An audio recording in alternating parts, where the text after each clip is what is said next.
What's up mga kababayan? News that matters here. Dito sa video natin ngayon ay ating panoorin itong mga nagbabagang balita. Kaya naman pala puro blanco di umano no, ang espasyo sa mga daan-daang bilyong pondo na nakalagay dito sa dokumento ng BICAM para bawiin di umano nila tamba ang ipamamahagi di umano ayuda sa taong bayan. Grabe naman yan. Totoo kaya to mga kababayan? Dahil kung ating titignan mga kababayan, ang Malacanang ngayon no, ang sumasagot sa aligasyon.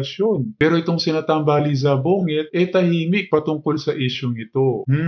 Dagdag pa na itong mga makabayan block ngayon, no, sinusuportahan ang winika ni PRRD at ni Congressman Ungab na may mga blanco talagang nakalagay sa BICAM report nila Tambali Zabongit. Na ngayon ang dinidiin pa, no, nila Franz Castro at Raul Manuel na may kasalanan dito, walang iba kundi si Tambalos Romualdez. Pero bago ang lahat mga kababayan, huwag niyo po sana kalimutan mag-like at subscribe para updated ka sa mga uploads ko araw-araw. Dagdag pang balita na tinalakay din dito, no, ang usapin patungkol sa death penalty o firing squad nga sa mga kurakot na nauupo ngayon under sa bangag na administrasyon. Pero ang katanungan dito, safe kaya kung mapasa ito under sa administrasyon ni Bongit? Dahil kung akong tatanungin, payag ako no, na magurgur ang mga kurakot sa ating bansa. Pero hindi ngayon, no, kundi dapat ang naupo ang mga Duterte para maiwasan na paglaruan ng mga bangag ang batas na ito. Kung kaya naman hindi ko na patatagalin pa, ito na ang buong video. Kasi may balita ngayon, di ba, yung bitay sa mga kurap na opisyal. Yan po isa sa mga news ngayon. Agree po ba kayo doon? Hindi ba panahon pa ni Jesus Christ? Di ba? Masama nang pumatay ng tao, di ba? Hanggang ngayon, nagpapatayan pa rin. So, hindi ko alam kung masosolve yung problema niya, nung mababawasan, pag ibinalik natin yung death penalty. Baka deterrent, no? Sa inasabi ng iba. Pero ako, tutol ako dyan, ayusin muna natin yung due process, yung rule of law, di ba? Lahat ng sektor na involved dyan sa pagbibigay ng hustisya. Then, saka natin pag-isipan kung, balik ko yung death penalty. In fact, nung nakulong ako sa Santa Rosa, doon sa Port Santo Domingo, doon pala pinatawan ng kamatayan sina Fathers Burgos, Gomez at Zamora. Medyo kakaba-kaba ako noon Nakulong ako. Pag nirestore yung death penalty, baka sampulan ako. Sige po. Actually, ito, Senator, maiksi ang tanong lang to kasi ito yung mga napapanahon na balita ngayon na gustong malaman ng ating mga kababayan yung inyong tayo dito kung sang-ayon kayo o hindi kayo sang-ayon. Sorry, pag ganun ba, yes or no lang o pwedeng maiksing paliwanag? Pwede kang mag-yes or no, tapos maiksing paliwanag. Pero lalahatin ko na para pero apat lang naman ito Itong kasi drug test sa mga nakaupong mga politiko. Kasi sa inyong mga uniform men, meron kayo minsan di ba, surprise drug test. Okay? So drug test. Number 2, itong ayuda. Sorry, kung pwede. Sige, drug test muna tayo. Drug test muna. Hindi ba may minimum requirement para sa mga elected at appointed officials? Yung drug test, procedural yan Isama mo hindi, dapat pag inupo ka, matino ang pag-iisip mo, may puso ka, above average intelligence. So, ako parang redundant yan Dapat kasama yan dun sa pag-apply mo, pag-graduate mo. Di ba? So, kung pag-uukulan natin ang pansin, para bang drugs na lang ang problema ba natin? Yan ang di kaya ni Bongit, mga kababayan, no? Kakapalan niya pang pagmukha niya na dedmahan. Kasi nga, nagpupulburon di umano. Diba? So ako, tutol ako dyan, ayusin na naman natin yung nasirang mga institusyon, kasama na doon yung standards, yung batayan, para maghalal tayo, magluklok ng public officials. Pangalawa po, ito mamaya ni ayuda. Ito kasi napapanahon to, ngayon lang to. Firing squad sa mga magnanakaw na politiko, mga korap. Balik ako dun sa kay Jesus, di ba? Pero kasi iba ito iba yung death penalty. Ito, firing squad ng hinain. Talagang Hindi, ang tanong, bakit? Bakit firing squad?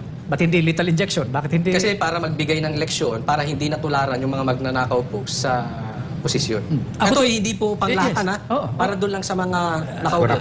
Ako, tutol ako dyan. Di ba? Parang hindi na nga perfecto yung sistema, ipa-firing squad mo pa. Kung nagkamali ka, walang recall mechanism yung pag pinaring squad mo na, oops, walang option Pero Ako payag ako mga kababayan na mabalik yung death penalty na yan, no? O firing squad sa mga kurakot na naupo ngayon, pero hindi sa administrasyon ni Bangag, mga kababayan. Kasi nakikita naman natin kung paano ipihit nila, no? Ang kwento. So kung mapapasaman bill na yan, dapat ang naupo ang mga Duterte para hindi paglaruan ng mga Bangag. Aprobado ako na may sulong ito, pero sa panahon ng mga Duterte, hindi sa mga Bangag. Mahirap na, baka gagamiting alas ito, mga kababayan, para maging martial law ang ating bansa. Ang sabi naman daw po doon sa batas na sinusulong, hanggang may finality sa Supreme Court. Proseso na naman. Matagal na naman. No? Justice delayed is justice denied. Ano, papatagalin natin, appeal, di ba? Sa sistema natin, aregluhan, di ba? Lagayan, di ba? Tumatagal.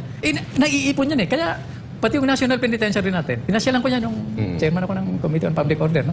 Kalahati ng nakakulong. Hindi dahil sa with finality, kalahati na nakakulong doon, at least, walang abogado. And I agree with you, Senator. Pero kasi yun, sinasabi nyo, ito yung mga mahihirap na walang kakayanan o hindi, ito yung mga naaapi. Pero ito sinasabi ko, ito yung mga, pwede na nating sabihin na mga bilyonaryo to. Kasi ito yung mga korap. Kaya kapag ikay korap, siguro ang legion ng abogado mo. Ako siguro, ang mas precise na sagot is, wag muna. Wag mo na. Wag muna. Pangatlo, ito paborito to ni Boss Dada. Divorce. Okay, divorce. Mabuti na itanong nyo yan. No? Divorce, ilang lalaki at babae na Pilipina ang nagsasama, di ba? 100 na yung anak, na hindi kasal sa West o sa simbahan. So ano bibiyakin mo? Di ba? At saka yung epekto nun, dun sa frontline natin, di ba? The family is our strongest political, social, economic unit. So bago ka magpakasal, mag-isip-isip ka mabuti dahil sino tatamaan pag nag-divorce?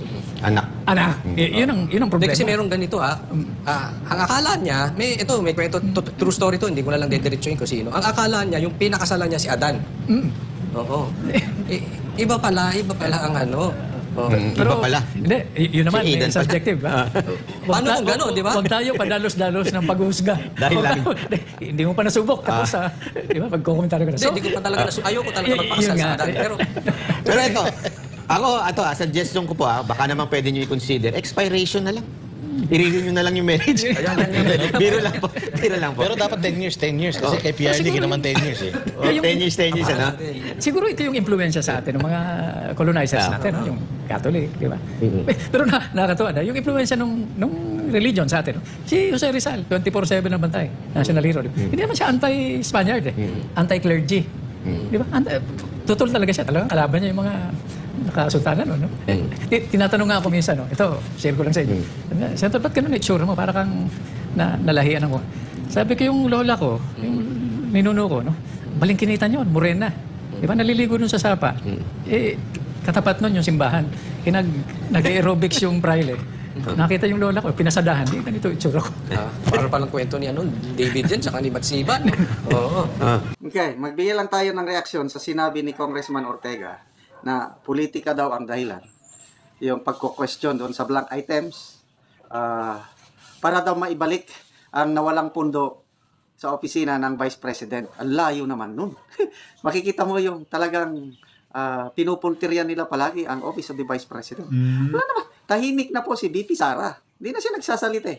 Bakit napunta kay VP Sara yung issue na kaya nilabas yung issue tungkol sa blank item sa BICAM report para daw maibalik yung natanggal na pundo ng OBP. Malayo yun. Okay. So, magpasalamat tayo. Yang si Ortega na yan, nakabahagi ng mga pulpul na tuwadcom. Talagang napakawalang yan, General Macanas. Iko-connect niya pa talaga dito sa OVP, tapos na ang issue na ito. At saka karapatan ng taong bayan na malaman kung bakit ganun, na anong gusto nilang mangyari, na nanakawin na namang muli itong pondo na naglalakihan at hindi i-allocate sa tama at maayos na mga proyekto. Ulitin ko sa Makabayan Black, Congressman Manuel, Congresswoman Franz Castro, na kinumpirma nila na meron ngang blank items ang BICAM report.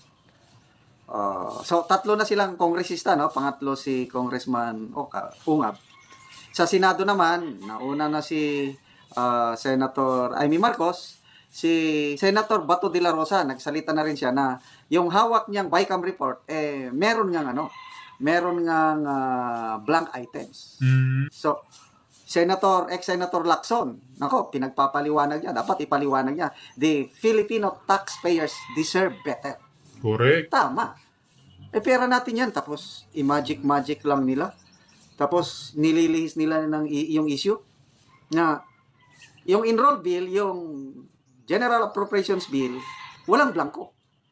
Yung GAA, walang blanco. Correct. Walang blanco. No one is questioning. Walang blanco. Kailang yung BICAM report, may blanco. O ayaw nilang sagutin yun. So yung may blanco, tapos pagdating sa bill, kompleto na, sino ngayon yung nag-fill in the blanks? Yun ang issue. Huwag niyong ilayo ang usapan, mga kagalang-galang na mga senador at kongresista. Nakakapagtaka, ang hindi na lang nagsasalita sa panig ng Kamara.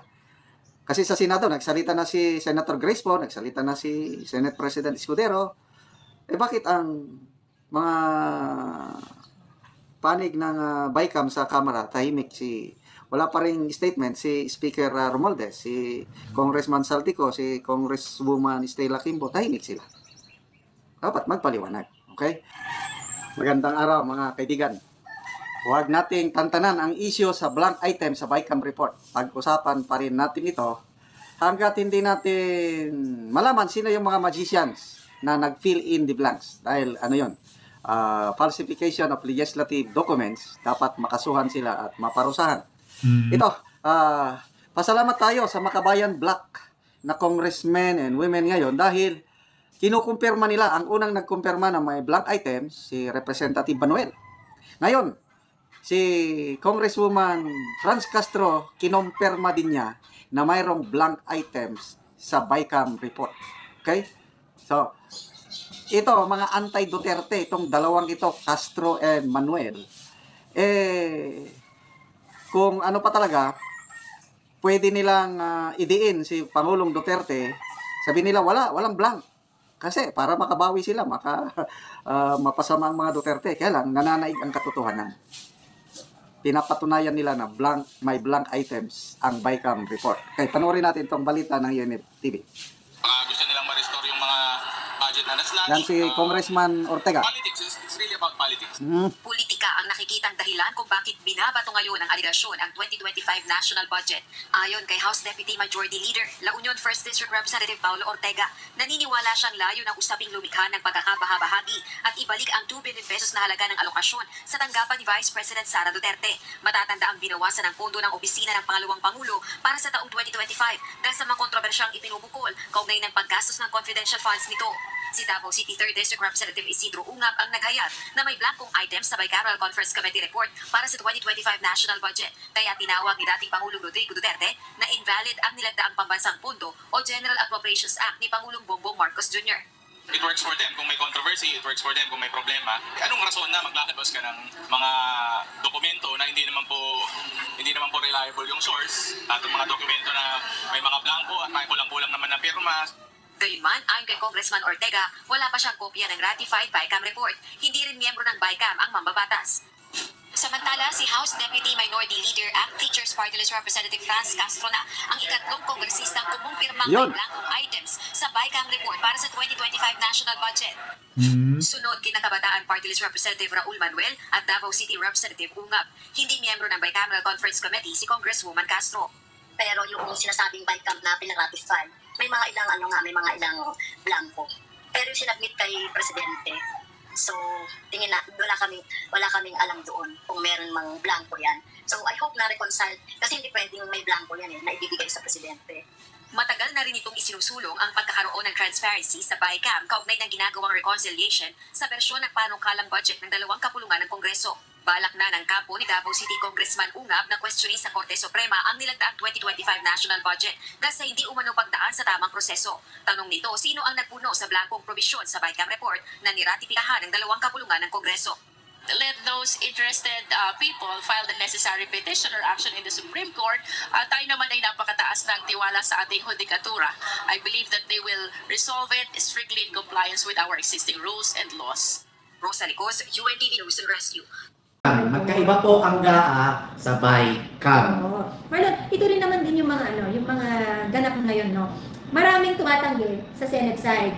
Meron naman sa Congress side na nag-a-admit na parang day before lang in-email sa kanila ang mga kopya at hindi nga nila napansin kung ano man yung mga kulang. So, ang problema dyan, Marlon, is naging congressman ka pa, naging senator ka pa, kung hindi mo rin lang pala aralin kung ano yung lumalapag sa mesa mo. Yung mga ganyang katwira, katanggap-tanggap ba yan pag ganyang katwira mo sa Quadcom? Hindi ba cited contempt din yun? Correct, isa citing contempt Tapos na. pagka ganyan kayo nangangatwiran, dapat tanggapin ng taong bayan. Hindi, oy, neck nyo. Diba? Fernando Guerrero, thank you sa pakulay. Oo. Ano yun eh. But, you know, nagsalita ng executive, nagsalita ang Senate, may somehow pumiyok sa Congress, Marlon, pero walang nagpapaliwanag sa Congress kung saan nagmula ang mga blankong datos. And it all started sa Congress. So, because it is Congress na tinatawag natin na merong power of the purse. Sila ang nakapaloob sa Constitution natin na sa kanila nagsisimula ang budgeting. Diba? So, sila ang merong kapangyarihan na magsabi ng mga datos. Ang datos na to ay ang halaga ng pera. But, ito dahil marami nang nagsasalita at nagkakandalipit-ipit na sila, unti-unti naman din pumupyok na ang Kongreso, Marlon. At sinabi nila na dahilan ng mga blankong yan ay kiniklaim ang claims of blank entries in budget aim to restore VP Sara's funds. Sinabi ito ng isang solon. Itong solon na to, Marlon, ay sino nga ba ito? Si ano to, di ba? Ortega, right? Guys, yun ang sinasabi nila, yung mga blank entries na yun, in preparation for the restoration of the Office of the Vice President's budget, ba't ngayon lang kayo nagsasalita? And, bakit hindi ito nasabi, or una nang nasambit ng isang Marcos Jr. sa pagkakataon na siya ay umarap doon sa media during the Tesla inauguration? Ganyan na talaga kayo kagarapan. Ganyan na kayo talaga kagrabe. And, simple lang yan. Parang hair follicle drug test yan. O sige, para matigil na ang usapan, magpapa-hair follicle drug test na ako. Dito, para matigil na ang usapan, ito ang dokumento, pirmado namin at hindi blanco yan. Kagaya kung paano ginawa o pinresenta ng isang Congressman Sid Ungab at PRRD during the podcast ang isang papeles na ito, it's as simple as this. Mismo pa, araw-araw ang live ni Atty. Vic. Talagang pinapahal. Ginagawa ko. Pero ngayon mga kababayan, ayan, tahimik na naman sila sa isyong ito. At ginagawa nila ang lahat para maiwasan itong issue na ito, no? Nagda-divert na naman sila. Okay, pinipresentan ng layman's term. Yes. Diba? Payak na pagpapaliwanag na ngayon, somehow, ang mga tao ay naliwanagan na hindi gaa ang usapan. Correct. Bycam report po ang usapan natin. Dahil pinaliwanag din ng isang Atty. Vic Rodriguez, Marlon, ang mga proseso ng paggawa o pagbabalangkas ng yearly budget ng ating bansa. Na ito ay nagsisimula sa isang bill, tapos magkakaroon ng usapan sa GAA, yung mag-merge yung dalawang chamber o sa BICAM, no? Tapos kapag ito ay na-endorse sa opisina ng Pangulo at pinirmahan, that then becomes a General Appropriations Act na ito ay batas na. Correct. Tulad ng sabi ko, maglabas kayo ng ebidensya. Ito, ilalabas na namin ng ebidensya na hindi po draft yan at hindi GAA yan. Meron bang draft na pirmado? Ma-recognize mo ba mga pirmang yan, Marlon? Di ba? Pirma. Ayan, no? Pirma tuloy diba? sa Dapat, diba? Kung ito si Marcos Jr., kung marunong lang talaga humarap ng problema, at kung marunong lang talaga magsabi ng totoo, dapat siya na mismo. No? Sitigil kayo, eto yan. Saka ipapatawag ko yung BICAM. Ano ba talaga totoo ang kwento dyan? Nabudol nyo ba kami dahil sa blankong yan? O talagang binudol ba natin ang mamayang Pilipino? Ito, Marlon, ikagagalit mo to ha. Usapang budget tayo ngayon. Tapos, biglang meron tayong mababalitaan na sinasabi ng Department of Finance that they would auction off small government assets, including land, to boost revenue.